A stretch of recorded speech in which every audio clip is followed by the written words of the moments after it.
മോളെ മോളെ പെണ്ണെന്താണ് എന്താ ഇങ്ങനെ ഇരിക്കണേ? നീ വിഷമിക്കല്ലേ. ഞാനിപ്പോ ജോയിച്ചന്റെ വീട്ടിൽ പോയിട്ട് വരിക. ആ ജോയിച്ചന്റെ വീട്ടിൽ പോയി ഞാൻ നമ്മുടെ വിഷമങ്ങളൊക്കെ പറഞ്ഞു, കുട്ടിയുടെ കാര്യങ്ങളൊക്കെ പറഞ്ഞപ്പോൾ അവന് ഭയങ്കര വിഷമായി. അപ്പൊ അവൻ എന്നോട് പറഞ്ഞെന്താ അറിയോ, അവൻ എന്തെങ്കിലും ചെയ്യും, അവൻ ഇങ്ങോട്ട് വൈകുന്നേരം വരാമെന്ന് പറഞ്ഞു. അപ്പോഴാണ് അമ്മയ്ക്കൊരു അമ്മ ഓപ്പറേഷൻ്റെ കാര്യം പറഞ്ഞു. ഓപ്പറേഷന് എത്ര പൈസ ചിലവാകുന്നുള്ള സാധ്യത പറഞ്ഞു. അപ്പം അതൊന്നും വിഷമിക്കേണ്ട ആവശ്യമില്ല, ഞാൻ ഇങ്ങോട്ട് വൈകുന്നേരം വരട്ടെ, നമുക്ക് എന്താ വെച്ചാൽ ചെയ്യാന്നുള്ള രീതിയിൽ സംസാരിച്ചു. അപ്പോഴാണ് അമ്മയ്ക്ക് സത്യം പറഞ്ഞത് ഒരു സമാധാനമായത്. എന്താ ഒന്നുമില്ല അമ്മ. നിനക്കത് കേൾക്കുമ്പോൾ സന്തോഷമല്ലേ വേണ്ട? നമ്മൾ എത്ര ആളുകളോട് പൈസ ചോദിച്ചു, ആരെങ്കിലും നമുക്ക് പൈസ തരാമെന്ന് പറഞ്ഞായിരുന്നോ? എത്ര രൂപ വേണോ? എത്ര ദിവസം അതിൻ്റെ കിടപ്പ് കണ്ടു കഴിഞ്ഞാൽ നമുക്ക് എന്ത് വിഷമമുണ്ട്. അപ്പോൾ ഒരാൾ സഹായിക്കാന്ന് പറഞ്ഞാൽ എത്ര സന്തോഷം. ആ കേട്ടിട്ട് നിനക്കെന്താ സന്തോഷം ഇല്ലാത്തേ? ഞാൻ പറഞ്ഞത് നിനക്ക് മനസ്സിലായോ? മനസ്സിലായോ? അപ്പൊ അയാൾ വൈകുന്നേരം വരും. അവൻ ചോദിച്ചാൽ അവൻ ഇത്ര സ്നേഹം ഉണ്ടെന്ന് എനിക്ക് മനസ്സിലായില്ല കേട്ടോ. എന്ത് നല്ല മനുഷ്യൻ. അത് കേട്ട ഉടനെ അവന് എന്താച്ചാ ചെയ്യാന്നൊക്കെ പറഞ്ഞു. അത് കേട്ടപ്പോൾ നമുക്ക് എന്തോ ഒരു സന്തോഷമായി എന്നറിയോ. ഇത്ര ദിവസമായി നമ്മുടെ മോള് സ്കൂളിൽ പോയിട്ടും ഒക്കെ. ഈ ഒന്ന് ആലോചിച്ച് നോക്കിയേ, അങ്ങനെ നമ്മളെ ആരെങ്കിലും സഹായിച്ചിട്ടുണ്ടോ? വൈകുന്നേരം ചിലപ്പോ സന്ധ്യ ആവുമായിരിക്കും. നാലെന്താ, നമുക്ക് അമ്മ പാലൊക്കെ ഉണ്ടെങ്കിൽ ലേശം വാങ്ങിച്ചോണ്ട് വരണം. നമുക്ക് എന്തെങ്കിലും ഒരു ചായ എന്തെങ്കിലും കൊടുക്കണ്ടേ? അവൻ ഇങ്ങനെയൊക്കെ ചെയ്യുന്ന ആളല്ലേ. എന്നാ അമ്മ പോയിട്ട് പാല് മേടിച്ചിട്ട് പോയോ? ഞാൻ ആ ജനലിന്റെ മുകളിൽ പൈസ എടുത്ത് വെച്ചിട്ടുണ്ട്. ഈ മോളെ ഒന്ന് നോക്കണേ. ഞാൻ നോക്കി. ഇപ്പോഴാ സത്യത്തിലൊരു സമാധാനായത്. അമ്മേ,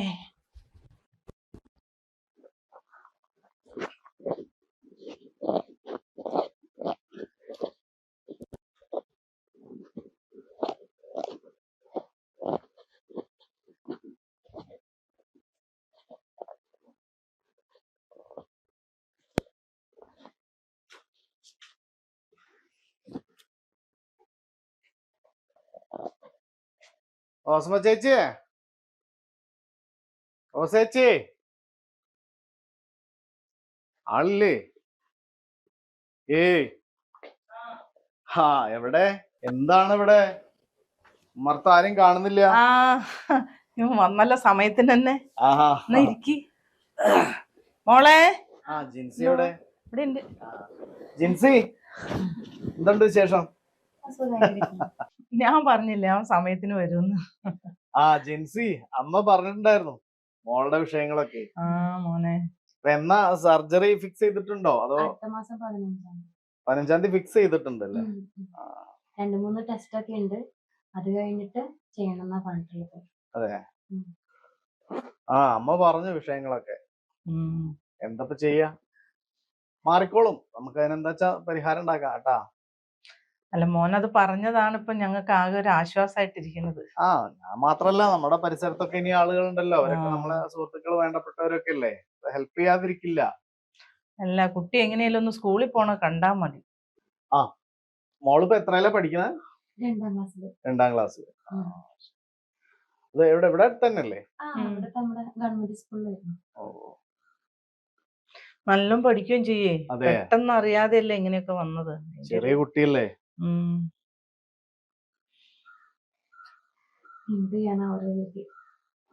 എന്തായാലേ നമുക്ക് എന്താച്ചാ വേണ്ടതുപോലെ ചെയ്യാട്ടാ.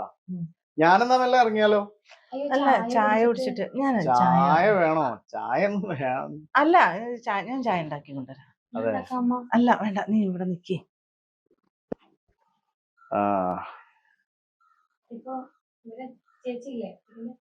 ചേച്ചി, ഞങ്ങളെല്ലാരും ഇപ്പൊ വന്നല്ലോ.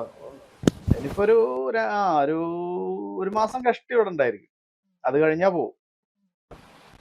നിന്റെ ഭർത്താവ്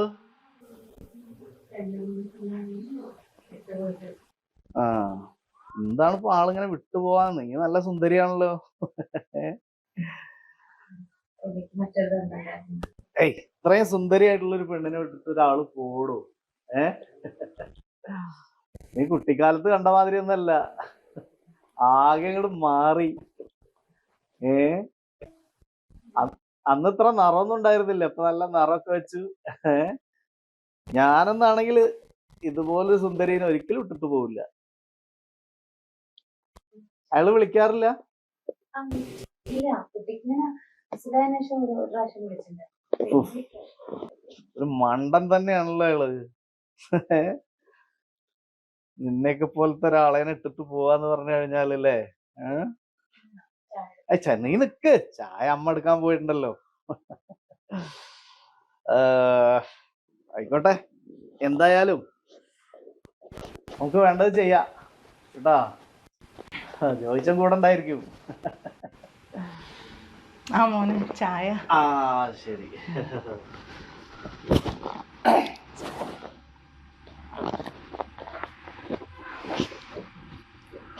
ഞാൻ പറയായിരുന്നേ, ആ ഭർത്താവ് ഇട്ടിട്ട് പോയ കാര്യങ്ങളൊക്കെ ആ എല്ലാം ഓരോ വിധി, അല്ല എന്താ ചെയ്യാ.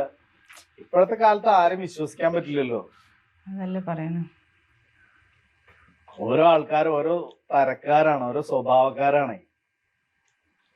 അല്ല ഓരോ എന്താ പറയാന്. എന്റെ കുട്ടിയുടെ വിധി അത് തന്നെ. ഇനിയിപ്പോ അയാള് വന്നാലും തിരിച്ചു വന്നാലും സ്വീകരിക്കാനുള്ള ഇതൊന്നും ഇല്ലല്ലോ അല്ലേ. എന്തായാലും അവളതാ പറയണേ, ഇനി പോണില്ല എന്നാ പറയണേ. പക്ഷെ കുട്ടിയുള്ളതല്ലേ, കുട്ടിക്കൊരു അപ്പനില്ലാന്ന് പറഞ്ഞാ അതൊന്നും ഒരു പ്രശ്നമല്ല. അപ്പല്ലാതെ എത്ര ആൾക്കാർ ഇവിടെ ജീവിക്കുന്നുണ്ട്, എത്ര കുട്ടികൾ വലുതായി, എത്ര കുട്ടികൾ പഠിക്കുന്നുണ്ട്, എന്തൊക്കെ ചെയ്യുന്നുണ്ട്. അതൊന്നും ഒരു പ്രശ്നമുള്ള സംഭവമൊന്നുമല്ല. എന്തായാലും ഈ കാര്യത്തിൽ വിഷമിക്കണ്ട, ഞാനെന്നാ ഇറങ്ങാം. ശരിടാ ജിൻസി, ഞാൻ പിന്നെ വരണ്ട ഇടയ്ക്ക് കേട്ടാ. ശരി ശരി.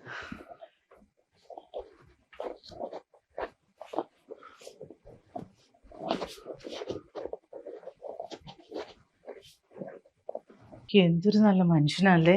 ഇങ്ങനത്തെ ആൾക്കാരൊന്നും കിട്ടാനില്ല ഇപ്പൊ. അയാളുടെ നോട്ടും ഭാവമൊന്നും ശരിയല്ല. നിനക്ക് ഏതെങ്കിലും ഒരാളെ ഇങ്ങനെ പിടിക്കാറുണ്ടോ? എന്തെങ്കിലും ഒരു കുറ്റം കാണും. അത് എന്ത് നല്ല സ്വഭാവമായിട്ടാണ് ഇവിടെ വന്നിട്ട് സഹായം ഇങ്ങോട്ട് തരാന്ന് പറഞ്ഞ് അതും നിനക്ക് വേണ്ട. എപ്പം വേണ്ട, എന്നിട്ട് വരണം. അയാളെ നോട്ടും ഭാവം ഇഷ്ടപ്പെടില്ല. അല്ലെങ്കിൽ നിനക്ക് ഇപ്പൊ ഏതാ പറ്റല്? ചെക്കൻ പോയി. എന്തായാലും ഇനിയിപ്പം നാളെ വരുമായിരിക്കൂല്ലേ? നിനക്കെന്താ ഒരു സന്തോഷം ഇല്ലാത്തെ? എന്താണ്? അയാളെ മട്ടമാതിരി ശരിയല്ല അമ്മ, എനിക്ക് ഉറപ്പാ. എന്റെ മോളെ, ഞാൻ അതിനെ എടുത്തോണ്ട് നടന്ന ചെക്കനാണ്. എത്ര കാലമായിട്ട് എനിക്കറിയാവുന്ന. അവൻ അങ്ങനത്തെ സ്വഭാവമൊന്നും ഇല്ല. ആളെ കണ്ട അറിഞ്ഞൂടെ? അമ്മയ്ക്ക് ഒന്നും അറിയാഞ്ഞിട്ടാ. അമ്മയ്ക്ക് എന്താ അറിയാ? ഈ 4 കൂട്ടിനുള്ളിൽ നിൽക്കണ അമ്മക്ക് എന്തറിയാനാ? എന്നെ സഹായിച്ചിട്ടുണ്ട് ഒത്തിരി പേര്. അതിൽ ഓരോരുത്തരും എന്തൊക്കെ ദുരുദ്ദേശം വെച്ചിട്ടാണ് സഹായിച്ചതെന്ന് എനിക്കറിയാം. പക്ഷെ അതുപോലെ അല്ല മോളെ ഇവൻ. അതുപോലെ എല്ലാരും അല്ല, ഞാൻ പറഞ്ഞതേ ഉള്ളൂ. നന്മ പ്രതീക്ഷിച്ചിട്ട് അല്ലെങ്കിൽ നന്മ വിചാരിച്ചിട്ട് ചെയ്യണ ഇഷ്ടം പോലെ ആൾക്കാരുണ്ട്. പക്ഷെ ഇടയ്ക്കൊരു മുള്ള പോലെ ഇതും ഉണ്ട്. നിന്നോട് പറഞ്ഞെനിക്കും കഴിയൂല. ഞാൻ ആ മോളുടെ കാര്യം ആലോചിച്ചിട്ടാണ് ഞാൻ ഇങ്ങനെ നിർബന്ധം പിടിക്കുന്നത്. അങ്ങനെ ഒരാൾ സഹായിക്കുക, അതുമല്ല നമുക്ക് അറിയാവുന്ന കുട്ടിയല്ലേ. ഞാൻ എന്റെ ഒക്കത്ത് എടുത്തോണ്ട് നടന്ന ചെക്കനാണത്. എന്താ വെച്ചാ നീ ആലോചിച്ച് ചെയ്യ്. എനിക്കാണെങ്കിൽ ഇങ്ങനെ ഇരുന്ന് പുറം വേദനിച്ചിട്ട് ചെയ്യാം. ഞാൻ ഒന്ന് കിടക്കട്ടെ. എപ്പോഴും ഒരു സംശയവും.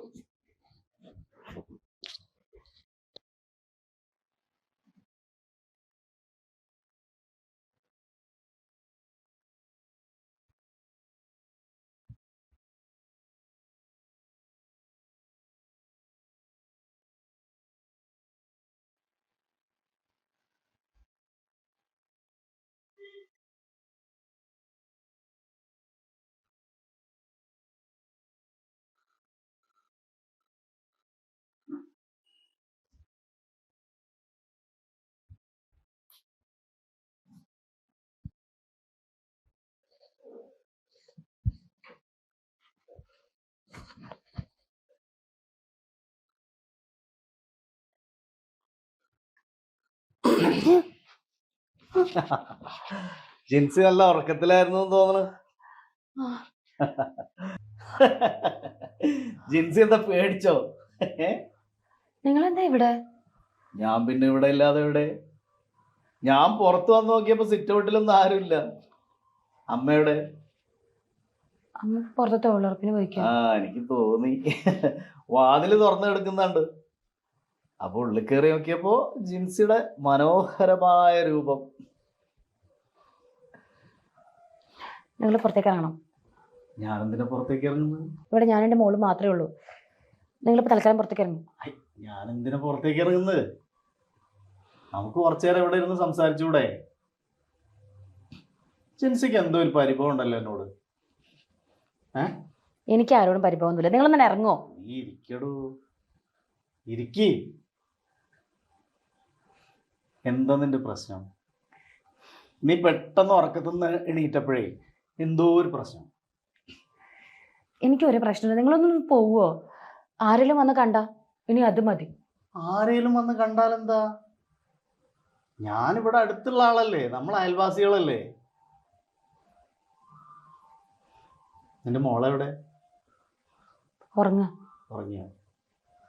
നിന്റെ കിടത്തം സൂപ്പറായിരുന്നു കേട്ടോ. ജിൻസി, നീ ഇങ്ങനെ പിണങ്ങിയിരിക്കല്ലേ.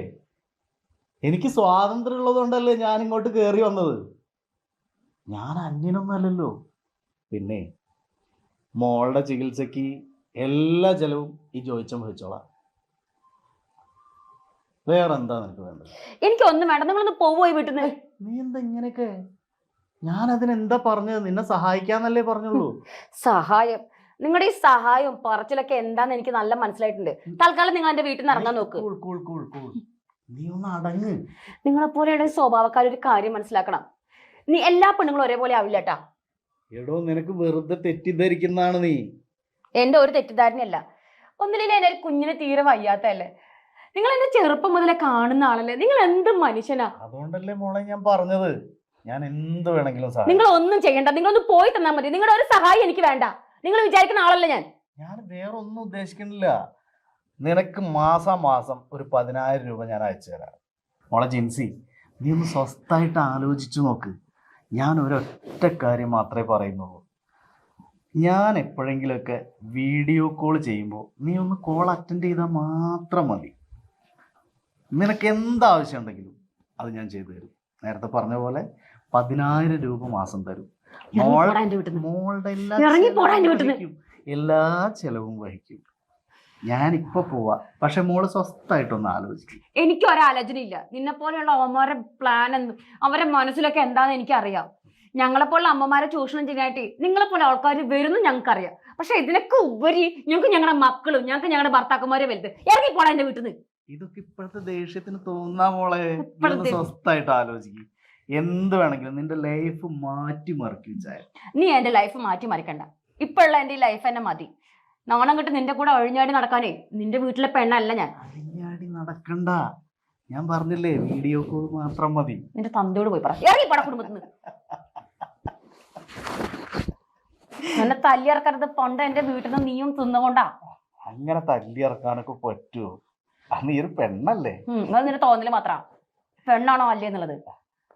എന്തൊക്കെ പറഞ്ഞാലും പെണ്ണിന് ഒരു അല്പം ശക്തി കുറവാ ആണിന്റെ മുമ്പിൽ.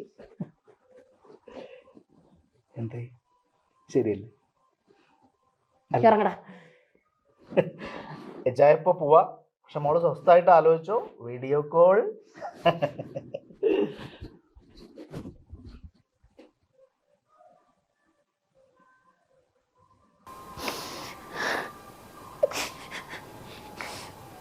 ഇത്രയും വലിയ രോഗം എൻ്റെ മോൾക്ക് തന്നതുകൊണ്ടല്ലേ ഇവനെപ്പോൾ നീച്ചമാരൊക്കെ ഞങ്ങളുടെ വീട്ടിൽ കയറി ഇറങ്ങുന്നത്.